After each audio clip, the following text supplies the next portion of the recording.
السلام علیکم، بسم اللہ الرحمن الرحیم۔ مراد صاحب کی بیٹیاں سارا دن ٹی وی دیکھتی رہتی۔ جب وہ منع کرتے بیوی بیچ میں آ جاتی، کہتی بچیاں ہیں، انہیں آزادی سے جینے دیں، آپ کیا ہر وقت روک ٹوک کرتے رہتے ہیں۔ مراد صاحب کو بیوی اور بیٹیوں کی بات پر افسوس ہوتا، ان کے دل میں خدا کا خوف تھا۔ ایک دن ان کی بیٹی ٹی وی دیکھتے ہوئے بڑا بےہودہ قسم کا رقص کرنے لگی تھی۔ انہوں نے اسے آگے بڑھ کر ایک تھپڑ لگا دیا۔ ان کی بیوی نے غصے میں انہیں برا بھلا کہا تو مراد صاحب گھر سے نکل کر مسجد چلے گئے۔ تھوڑی ہی دیر بعد ایک بچہ دوڑتا ہوا آیا اور اس نے بتایا کہ گرمیوں کی شام تھی، عصر کے بعد بھی ایسا لگ رہا تھا جیسے اب بھی سورج سوا نیزے پر موجود ہے۔ گرمی تھی کہ کم ہونے کا نام ہی نہیں دے رہی تھی۔ ایسے میں بوڑھے مراد صاحب کے لیے نوکری کرنا بہت مشکل تھا۔ 55 سال کی عمر میں وہ بہت سی بیماریوں میں مبتلا ہو چکے تھے، لیکن گھر گھرستی چلانے کے لیے نہیں، انہیں نوکری کرنی تھی۔ پھر 3 جوان بیٹیاں جن کے رشتوں کے لیے وہ بے حد پریشان تھے۔ نہ جانے کیا بات تھی کہ ان کی بیٹیوں کے لیے کوئی اچھا رشتہ نہیں آ رہا تھا، اور جو رشتے آتے وہ اس قابل نہ ہوتے کہ وہ اپنی بیٹیوں کے رخصت کر دیتے۔ ایک دو اچھے رشتے بھی آئے تھے، لیکن اسے ان کی بیٹیوں نے ٹھکرا دیا۔ ان کی بیٹیاں نہ صرف جوان تھیں بلکہ بہت ہی منہ پھٹ اور منہ زور بھی تھیں۔ وہ اپنے باپ کے منہ پر بھی صاف جواب دینے سے باز نہیں آتی تھی۔ اب بھی مراد صاحب دفتر سے لوٹتے وقت بہت ہی زیادہ پریشان تھے۔ ان کے ہاتھ میں شادی کا کارڈ تھا۔ ان کے دفتر کے ایک دوست نے انہیں اپنی بیٹی کی شادی پر دعوت دے کر بلایا تھا، اور ان کے دماغ میں یہی سوچ چل رہی تھی کہ ان کی زندگی میں یہ کب آئے گا کہ کوئی بیٹا تھا نہیں، تینوں بیٹیوں کی ذمہ داری تھی، اور ایسے میں اب تک وہ ایک بیٹی کو بھی رخصت نہیں کر پائے تھے۔ وہ جتنا بھی کماتے ان کی بیوی سب کا سب خرچوں میں اڑا دیتی۔ نہ ہی اچھے رشتے آ رہے تھے اور نہ ہی بیٹیوں کو رخصت کرنے کے لیے ان کی بیوی نے کچھ جمع پونجی کی تھی۔ ان کی آنکھیں آنسوؤں سے دھندلاتی جا رہی تھیں۔ وہ مستقبل کو لے کر بہت ہی زیادہ فکر مند تھے۔ اکثر تو انہیں یہ پریشانی ستاتی کہ اگر وہ اس دنیا سے چلے گئے تو ان کی بیٹیوں کا کیا ہوگا۔ وہ جانتے تھے کہ ان کی بیٹیاں کسی قابل نہیں ہیں، نہ ہی انہوں نے پڑھائی کی تھی اور نہ ہی کوئی ہنر سیکھا تھا۔ بس سارا وقت اماں کے ساتھ یا تو بازار کے چکر کاٹتی یا پھر ٹی وی کے آگے بیٹھی رہتی۔ مراد صاحب نے سوچا تھا کہ وہ اپنی بڑی بہن سے بات کریں گے اور اپنی بڑی بیٹی کا رشتہ ان کے بیٹے کے ساتھ طے کر دیں گے۔ کم سے کم وہ بڑی بیٹی کے فرض سے سبکدوش ہوتے۔ انہی سب سوچوں کے درمیان وہ اپنے گھر پہنچے تو ٹی وی کی تیز آواز نے ان کا استقبال کیا تھا۔ مراد صاحب کو ٹی وی سے سخت نفرت تھی، لیکن بیٹیوں کے آگے وہ خاموش ہو جاتے تھے۔ اب بھی مراد صاحب نے زور سے سلام کیا، لیکن ان کی بیٹیاں ٹی وی میں اس قدر مغرور تھی کہ انہیں باپ کے سلام کی آواز بھی نہیں آئی۔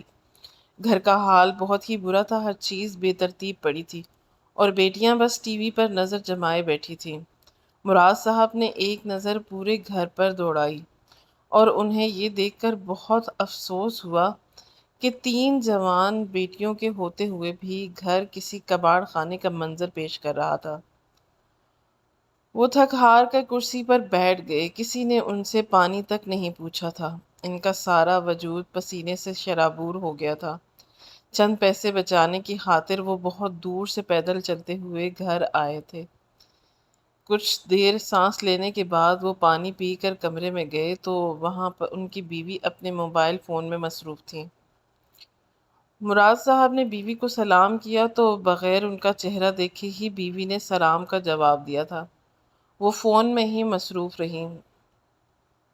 مراد صاحب گھر کے اس ماحول سے تنگ آ چکے تھے۔ نہ بیٹیوں کو کسی بات کا ہوش تھا، نہ ہی بیوی کو۔ مراد صاحب بستر پر لیٹ گئے اور باہر سے آتی آوازوں کو نظر انداز کرتے ہوئے لگے، حالانکہ یہ آوازیں انہیں بہت تکلیف پہنچا رہی تھیں۔ مراد صاحب ایک نیک آدمی تھے، 5 وقت کے نمازی تھے۔ انہیں اس طرح کی چیزیں پسند نہیں تھی۔ کچھ دیر بعد مغرب کی اذان سنائی دی تو مراد صاحب نے بیٹیوں کو آواز دی اور کہنے لگے کہ ٹی وی کی آواز کم کرو، لیکن بیٹیاں نہ جانے کون سا ڈرامہ دیکھ رہی تھیں۔ انہوں نے ذرا بھی آواز کم نہیں کی۔ وہ غصے میں اٹھ کر کمرے سے باہر نکلے اور ریموٹ اٹھا کر انہوں نے جیسے ہی ٹی وی کی آواز بند کی تو ان کی چھوٹی بیٹی بدتمیزی سے کہنے لگی، ابا کیا مسئلہ ہے آپ کو؟ اتنا اچھا سین چل رہا تھا، سب خراب کر دیا۔ مراد صاحب نے نرمی سے کہا کہ بیٹی اذانیں ہو رہی ہیں، اذان کا احترام کرو، لیکن ان کی بیٹی ان کے ہاتھ سے ریموٹ چھین چکی تھی اور اس طرح اس نے باپ کو نظر انداز کیا تھا کہ جیسے وہ موجود ہی نہ ہو۔ اس کی یہ حرکت مراد صاحب کو بہت بری لگی تھی، لیکن وہ جوان ہوتی بیٹی کے ساتھ زیادہ سختی نہیں کرنا چاہتے تھے، اس لیے وہ کمرے میں آئے اور اپنی بیوی سے کہنے لگے کہ کچھ تو دھیان دیا کرو، سارا وقت ہماری بیٹیاں ٹی وی میں لگی رہتی ہیں، کم سے کم اذانوں کا تو احترام کریں۔ مراد صاحب کی بیوی نے فون پر سے نظر ہٹا کر ایک نظر ان پر ڈالی اور کہنے لگی کہ نماز کا ٹائم ہو رہا ہے، آپ مسجد جائیں، ہر وقت گھر میں شور شرابہ نہ کیا کریں۔ بجائے بیٹیوں کو سمجھانے کے ان کی بیوی نے انہیں ہی گھر سے جانے کا کہہ دیا۔ مراد صاحب نے ایک افسوس بھری نظر بیوی پر ڈالی اور ٹوپی لگا کر نماز کے لیے گھر سے نکل گئے۔ نماز کے بعد دعا میں ہاتھ اٹھائے تو وہ پھوٹ پھوٹ کر رونے لگے۔ انہیں واقعی ہی اس بات کی پریشانی تھی کہ ان کے جانے کے بعد ان کے گھر کا کیا ہوگا۔ ان کی بیٹیوں کا مستقبل انہیں تاریک نظر آ رہا تھا۔ نماز ادا کرنے کے بعد وہ اپنی بڑی بہن کے گھر چلے گئے۔ وہاں جا کر روتے ہوئے انہوں نے اپنی بہن کے آگے فریاد کی کہ ان کی بہن ان کی بڑی بیٹی کا رشتہ لے لے، لیکن بڑی بہن نے صاف کہہ دیا کہ انہیں ایسی بہو نہیں چاہیے جسے نہ دین کا پتہ ہو نہ دنیا کا ہوش۔ بڑی بہن نے صاف صاف کہہ دیا کہ آپ کی بیٹیاں نہ پڑھی لکھی ہیں اور نہ ہی گھرداری آتی ہے، نہ دیندار ہیں، ایسی لڑکیوں کو کیسے میں اپنی بہو بنا لوں؟ مجھے اپنے گھر کا سکون برباد نہیں کرنا۔ ویسے تو ان کی بڑی بیٹی بہت اچھی تھی، لیکن اس کی بات اپنی جگہ ٹھیک تھی۔ اس لیے مراد صاحب خاموش ہو گئے اور پھر واپس گھر لوٹ آئے۔ رات کے 11 بجے وہ سونے کے لیے لیٹے، تب بھی گھر میں ٹی وی کی آواز پورے زور سے گونج رہی تھی، اور پھر اسی طرح رات 1 بجے تک وہ کچی پکی نیند میں کروٹیں بدلتے رہے، لیکن ٹی وی کی آواز کم نہ ہوئی۔ ان کی بیٹیاں ساری رات جاگتی اور آدھا آدھا دن سوتی تھیں، اور یہی وہ باتیں تھیں شاید جن کی وجہ سے کوئی بھی مراد صاحب کی بیٹیوں کا رشتہ لے کر نہیں آتا تھا۔ اگلی صبح مراد صاحب کی آنکھ کھلی تو انہیں شدید بخار تھا۔ مجبوراً انہوں نے دفتر سے چھٹی کر لی۔ آدھا دن تک گھر میں سناٹا رہا کیونکہ ان کی بیٹیاں سوئی رہی تھیں، لیکن جب وہ ظہر کی نماز کے بعد بھی نہ اٹھیں اور نہ ہی ان کی ماں ان کو اٹھانے کی کوشش کی تو مراد صاحب غصے میں بول پڑے، تم بیٹیوں کو تمیز کیوں نہیں سکھاتی ہو؟ دن میں سونے اور رات کو جاگنے کا کون سا طریقہ ہے؟ میں بیٹیوں کی شادی کو لے کر پریشان ہوں، تم نے بھی تو کچھ جمع جوڑ نہیں کیا، ہماری بیٹیوں کا کیا بنے گا؟ مراد صاحب کی بیوی نے ایک نظر ان پر ڈالی اور کہنے لگی کہ ہماری بچیاں ہم پر بوجھ نہیں ہیں، اور آج کل کے دور میں تو ہر گھر میں ایسی ہی روٹین ہوتی ہے، آپ پتہ نہیں کیوں چھوٹی چھوٹی باتوں پر اتنا شور کرتے ہیں۔ جا کر آرام کریں، آپ کو میں کمرے میں کھانا لا دوں گی۔ آپ گھر میں ہیں تو اس کا مطلب یہ نہیں کہ بچیوں کے پیچھے ہی پڑ جائیں، انہیں آزادی سے ان کی زندگی جینے دیں۔ مجھے اچھی طرح معلوم ہے کہ یہ سب باتیں آپ کو آپ کی بڑی بہن سکھاتی ہیں، کل بھی آپ ان کے گھر جا کر آئے تھے، نہ اب آپ نے ہمیں سنائی شروع کر دی ہے۔ ان کی اپنی بیٹیاں کیا کرتی پھرتی ہیں، انہیں اس کی کوئی تو خبر ہوگی۔ میری بیٹیوں کو برا بھلا کہتی ہیں۔ ان کی بیوی نے الٹا انہیں ہی برا بھلا کہہ دیا، اور وہ پھر خاموش ہو گئے۔ جانتے تھے کہ زیادہ کچھ کہیں گے تو نیا جھگڑا کھڑا ہو جائے گا۔ شروع شروع میں وہ بیوی پر بہت روک ٹوک لگاتے تھے، انہیں صحیح غلط سمجھاتے تھے، اسی وجہ سے بار بار ان کی بیوی میکے جا کر بیٹھ جایا کرتی تھی۔ بیٹیاں پیدا ہوئیں تو مراد صاحب کی ماں نے سمجھایا کہ اس طرح بار بار بیوی کو گھر چھوڑ کر جانا ٹھیک نہیں ہے، بیٹیوں پر برا اثر پڑتا ہے، تم ہی کچھ صبر سے کام لے لیا کرو۔ اور پھر اس دن کے بعد سے مراد صاحب پوری طرح خاموش ہو گئے تھے، اور اسی بات کا ان کی بیوی نے خوب فائدہ اٹھایا تھا۔ وہ پوری طرح من مانی کرنے لگی تھی۔ کبھی کبھی تو مراد صاحب کو اس بات پر بہت افسوس ہوتا تھا کہ انہوں نے ماں کی پسند کا ٹھکرا کر اپنی مرضی کی شادی کیوں کی تھی۔ دراصل ان کی اور میمونہ کی محبت کی شادی تھی۔ میمونہ ان کے محلے دار تھی، وہ بچپن سے ہی اسے دیکھتے آئے تھے، لیکن جب وہ جوان ہوئی تو مراد صاحب کے دل میں اتر گئی۔ مراد صاحب نے فیصلہ کیا تھا کہ وہ میمونہ سے شادی کریں گے، اور جب یہی بات انہوں نے اپنی والدہ کو بتائی کہ وہ میمونہ کو پسند کرتے ہیں اور اس سے شادی کرنا چاہتے ہیں، تو ان کی والدہ اور بہنوں نے صاف منع کیا۔ کہنے لگی کہ وہ لڑکی خوبصورت ضرور ہے، لیکن اس کی سیرت اچھی نہیں ہے، نہ ہی وہ دین دار گھرانے سے ہے اور نہ ہی ان کے گھروں میں لڑکیوں کی کوئی تربیت ہے۔ مراد صاحب کی والدہ کے لیے لڑکی کا دین دار ہونا بہت ضروری تھا۔ انہوں نے مراد صاحب کے لیے لڑکی بھی پسند کر رکھی تھی، اس لیے بیٹے کو صاف لفظوں میں منع کرتے ہوئے وہ کہنے لگی کہ کسی کی بیٹی کا عیب نہیں نکالنا چاہیے، لیکن میمونہ اور اس کی بہنیں بہت ہی آوارہ قسم کی لڑکیاں ہیں، ہر وقت دروازے پر لٹکی رہتی ہیں۔ میمونہ بھی تو ہر وقت دروازے پر ہی کھڑی رہتی تھی، لیکن اس وقت جوانی کا زور تھا، مراد صاحب کو عشق چڑھا ہوا تھا، انہیں اپنی ماں بہنوں کی باتیں سمجھ نہیں آ رہی تھیں۔ جب ماں نے بار بار سمجھانے کی کوشش کی تو انہوں نے ہی کہا تھا کہ اماں جو بھی ہو میں نبھا لوں گا، اب بس میری شادی کروا دیں۔ اکلوتے بیٹے کی خواہش پر ماں نے خاموشی اختیار کرتے ہوئے میمونہ سے مراد صاحب کی شادی کرا دی تھی۔ لیکن جیسے ہی چند دن گزرے میمونہ کے رنگ پوری طرح کھل کر سامنے آ گئے۔ وہ گھر کے کسی کام کو ہاتھ نہ لگاتی، بنا بات کے جھگڑا کرتی اور ہر وقت اسے بس گھر سے باہر جانے کی لگی رہتی۔ چند ہی مہینوں میں مراد صاحب کو اپنی غلطی کا احساس ہو گیا۔ مراد صاحب شروع سے ہی نمازی پرہیزگار تھے، لیکن میمونہ نے جمعے کے دن کی بھی نماز پڑھنا گوارا نہ کی تھی۔ ہر وقت ناخنوں پر نیل پالش لگی رہتی، میک اپ سے چہرہ بھرا ہوتا اور وہ بھی کبھی چھت پر تو کبھی دروازے پر لٹکی نظر آتی۔ شروع شروع میں تو اس بات پر کئی دفعہ ان کا جھگڑا بھی ہوا، لیکن میمونہ کے ماں باپ اسے بہت سپورٹ کرتے تھے، اس لیے وہ اپنے گھر جا کر بیٹھ جایا کرتی تھی۔ مراد صاحب نے محبت کے ہاتھوں مجبور تھے کہ بار بار اسے منا کر واپس لے آتے، اور پھر جب ان کے بعد دوسری بیٹی کی پیدائش ہوئی تو پھر ان کے اماں نے انہیں سمجھایا کہ بیٹیوں کے مستقبل پر اس کا بڑا برا اثر پڑے گا۔ ماں باپ کی لڑائی بچوں کو بہت زیادہ متاثر کرتی ہے، اور پھر بیٹیوں کی وجہ سے وہ خاموش ہو گئے تھے، لیکن ہر گزرتے دن کے ساتھ ان کے گھر کے حالات خراب ہوتے چلے گئے۔ بوڑھی ماں گھر کا سارا کام کرتی اور اپنی پوتیوں کو بھی سنبھالتی، میمونہ کو تو اپنے سجنے سنورنے سے ہی فرصت نہیں تھی۔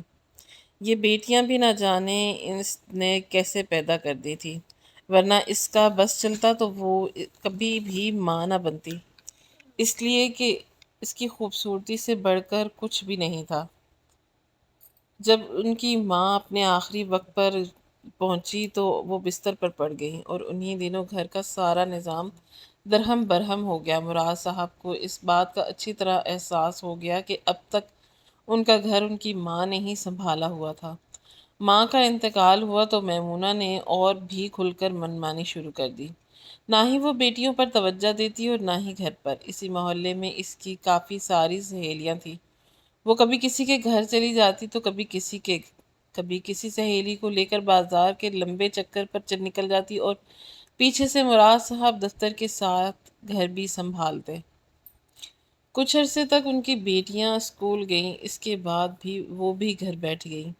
انہیں بھی ماں کی طرح ہر وقت تیار رہنے کا شوق تھا۔ بڑے بڑے ناخنوں پر نیل پالش لگائی، مہندی سے ہاتھ سجائے اور خود کو کسی فلم کی ہیروئن سمجھتی، جبکہ مراد صاحب چاہتے تھے کہ ان کی بیٹیاں دیندار اور نیک ہوں، مگر بیٹیوں کو ماں کی تربیت کا اثر تھا کہ وہ مراد صاحب سے ہی بدتمیزی پر اتر آتی تھیں، اور اب تو ان کے رشتے بھی اسی وجہ سے نہیں آ رہے تھے، کیونکہ ہر کوئی میمونہ کی فطرت سے واقف تھا۔ سب کا یہی کہنا تھا کہ اس نے اپنی بیٹیوں کو بھی اپنے جیسا ہی پروان چڑھایا تھا، جس طرح میمونہ نے اپنے گھر کو نظر انداز کیا، اس کی بیٹیاں بھی یہی کریں گی۔ اور یہی وجہ تھی کہ مراد صاحب ہر وقت اسی فکر میں گھلنے لگے تھے۔ کبھی کبھی تو وہ سوچتے کہ کاش اپنی ماں کی بات مان کر وہ میمونہ جیسی عورت سے شادی ہی نہ کرتے، تو آج ان کی زندگی ایک نارمل انسان جیسی ہوتی۔ ایسے ہی فکروں میں ڈوبے کہیں دن نکل گئے، اور پھر ایک دوپہر وہ دفتر کے کام جلدی نپٹا کر واپس گھر لوٹے تو یہ دیکھ کر حیران رہ گئے کہ کیونکہ گھر کے دروازے پر ایک غیر لڑکا کھڑا تھا اور ان کی بیٹی ہنس ہنس کر ان سے باتیں کر رہی تھی۔ مراد صاحب کو دیکھتے ہی وہ لڑکا فوراً وہاں سے کھسک گیا، جبکہ ان کی بیٹی اندر دوڑی اور گھر میں داخل ہوئے تو انہوں نے بیٹی کو بلایا اور پوچھا کہ وہ کون تھا اور وہ کس سے بات کر رہی تھی، لیکن بیٹی خاموش رہی۔ اس نے کوئی جواب نہ دیا۔ وہ سختی سے پوچھنے لگی تو ان کی بیوی آ گئیں، کہنے لگی کہ کیا بات ہے، گھر آتے ہی ہنگامہ شروع کر دیتے ہیں، ہر وقت بیٹیوں سے پولیس انسپکٹر کی طرح تفتیش نہ کیا کریں۔ مراد صاحب نے غصے میں کہا کہ جوان بیٹی کسی غیر لڑکے کے ساتھ دروازے پر کھڑی باتیں کر رہی تھی، کیا اس پر بھی میں سوال نہ کروں؟ مراد صاحب کی بیوی نے عجیب نظروں سے انہیں دیکھا اور کہنے لگی کہ آپ نے بھی تو مجھے دروازے پر ہی دیکھ کر پسند کیا تھا، نہ تو پھر آپ اپنی بیٹی کو کیوں برا بھلا کہہ رہے ہیں؟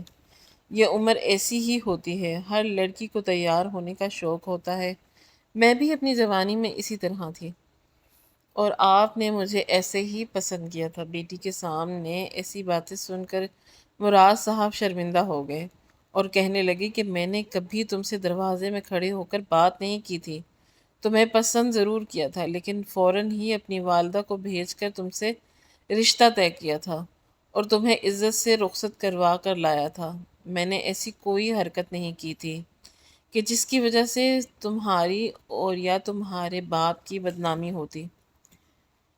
محلے میں 10 لوگ دیکھیں گے تو کیا کہیں گے؟ اور پھر سب سے پہلے تو میں یہ جاننا چاہتا ہوں کہ وہ لڑکا کون تھا جو بھری دوپہر میں ایسے ہمارے دروازے پر کھڑا تھا۔ مراد صاحب کی بیٹی کہنے لگی کہ ابا وہ میری دوست کا بھائی تھا، کسی کام سے آیا تھا، آپ نے بلا وجہ ہی ہنگامہ کھڑا کر دیا، اور پھر اماں کی شے پر وہ ٹی وی کھول کر بیٹھ گئی۔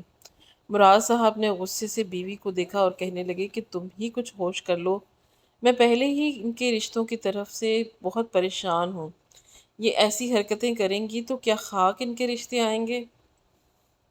بیوی نے ایک نظر مراد صاحب پر ڈالی اور کہنے لگی آپ ان کے رشتوں کی فکر نہ کریں اور نہ اپنے لیے خود ہی لڑکے پسند کر لیں گی تو ہم انہیں رخصت کر دیں گے، ویسے بھی اماں باپ کی مرضی سے شادی کرنے کا دور نہیں ہے۔ ان کی بیوی خوب تیار تھی، کہنے لگی کہ میں ذرا پچھلی گلی میں اپنی سہیلی کے گھر جا رہی ہوں، آپ بھی جا کر آرام کریں اور اب بیٹیوں کو کچھ کہنے کی ضرورت نہیں ہے، جوان بچیوں کے پیچھے نہ لگا کریں، یہ کہہ کر وہ گھر سے نکل گئیں۔ تو مراد صاحب سوچنے لگے کہ کاش میں اپنے ماں باپ کی مرضی سے شادی کی ہو تو آج مجھے یہ دن نہ دیکھنا پڑتا۔ انہیں اب اس بات کا بہت زیادہ پچھتاوا تھا کہ اس وقت انہوں نے اپنی ماں کی کوئی بات کیوں نہیں مانی تھی۔ وہ جان گئے تھے کہ ان کی ماں ایک دور اندیش عورت تھی جس میں اس وقت انہیں سمجھا دینے کی کوشش کی تھی، لیکن اسی وقت تو مراد صاحب کے دماغ پر محبت کا بھوت سوار تھا، اور یہی وجہ تھی کہ انہیں اپنی ماں کی کوئی بھی بات سمجھ نہیں آئی تھی، اور آج جب وہ پچھتا رہے تھے تو ان کے پاس واپسی کا کوئی راستہ نہیں تھا۔ وہ اپنے کمرے میں تنہا ہی رہ گئے تھے۔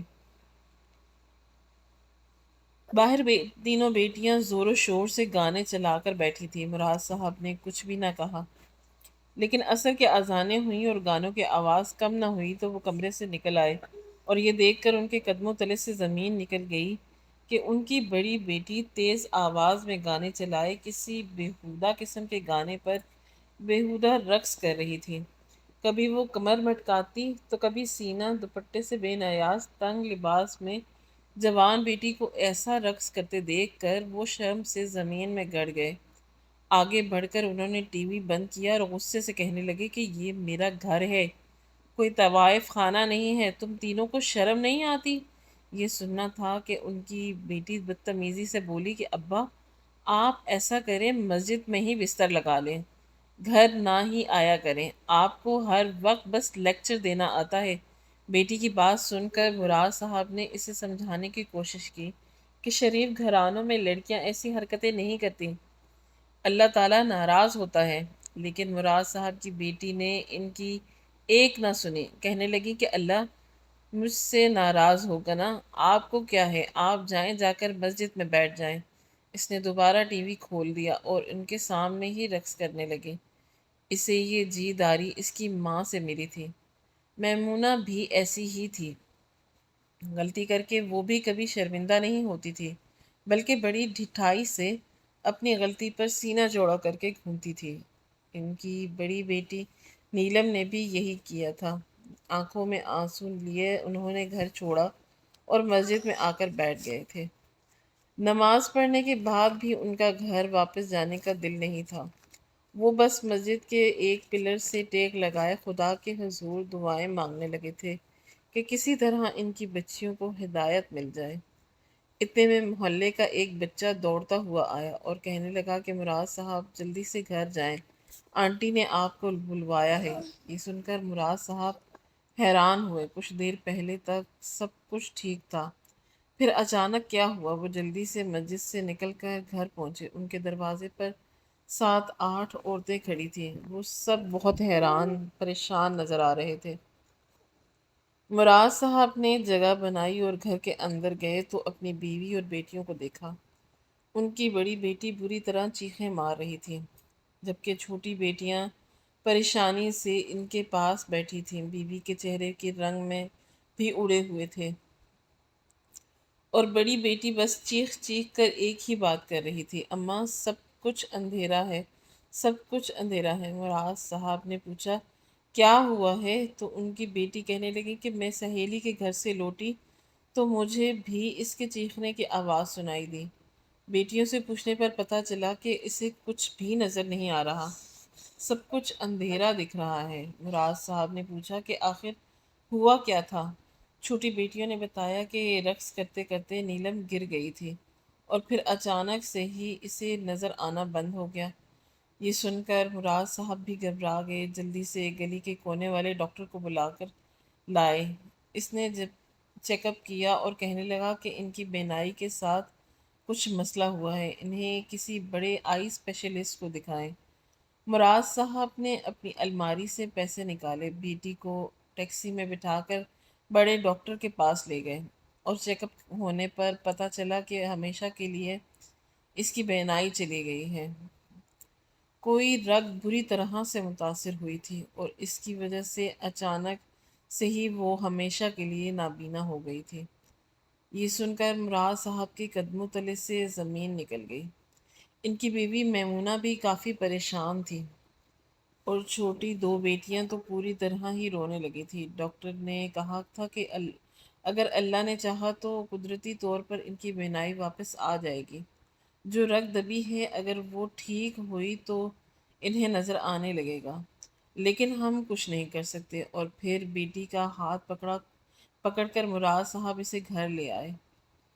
انہیں بیٹی سے لاکھ شکوے سہی، لیکن وہ باپ تھے، انہیں بڑی تکلیف پر بیٹی کو اکیلا نہیں چھوڑ سکتے تھے۔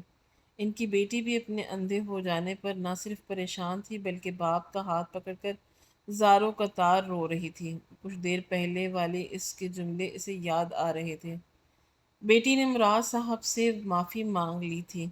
چھوٹی بیٹیاں بھی نہ صرف خوفزدہ تھیں بلکہ اپنے باپ کے آگے شرمندہ تھیں۔ کہنے لگی کہ ابا ہمیں معاف کر دیں، ہمیں ہمارے کیے کی سزا مل رہی ہے۔ نہ کبھی ہم نے اذانوں کا احترام کیا، نہ آپ کی بات کا مان رکھا، اس لیے یہ سب کچھ ہوا تھا۔ مراد صاحب نے ٹی وی اٹھا کر اسی وقت فروخت کر دیا اور بیوی بیٹیوں کو ہدایت کی کہ وہ نماز کی پابندی شروع کریں۔ انہیں یقین تھا کہ اللہ تعالیٰ نیلم کو ٹھیک کر دیں گے۔ اس حادثے نے نہ صرف نیلم بلکہ ان کی بیوی بیٹیوں کی زندگی بھی بدل دی۔ وہ سب کے سب ہدایت کے راستے پر چل پڑے تھے۔ کچھ ہی دن گزرے کہ ان کی بیٹیوں کے رشتے آنے لگے تھے۔ نیلم کی بہنائی تو کا مسئلہ تھا، اس لیے انہوں نے باری باری دونوں بیٹیوں کو رخصت کر دیا۔ نیلم آج بھی ان کی دہلیز پر بیٹھی اور کسی معجزے کی منتظر ہے۔ اسے کبھی کبھی اپنے لفظ یاد آتے ہیں تو وہ بہت زیادہ روتی ہے۔ اس نے اللہ کے احکام کی روگردانی کی تھی اور اس کی سزا اسے بہت بری طرح مل گئی تھی۔ لیکن غلطی صرف نیلم کی نہیں تھی، نیلم کی ماں کی بھی تھی جس نے بیٹیوں کی اچھی تربیت نہیں کی تھی۔ کچھ غلطی مراد صاحب کی بھی تھی، انہوں نے شادی کے وقت ایک دیندار لڑکی کو منتخب نہ کرتے ہوئے ایک خوبصورت لڑکی کا انتخاب کیا تھا۔ کہیں نہ کہیں اس معاشرے میں جو کچھ ہو رہا ہے اس میں سب کی ہی برابر کی غلطی ہے۔ اگر سب اپنے حصے کی غلطیاں سدھار لیں تو ایک دن سب کچھ ٹھیک ہو جائے گا۔ ناظرین، مزید اس طرح کی سبق آموز کہانیاں سننے کے لیے ہماری ویڈیو کو لائک کریں، شیئر کریں اور ہمارے چینل کو سبسکرائب کریں۔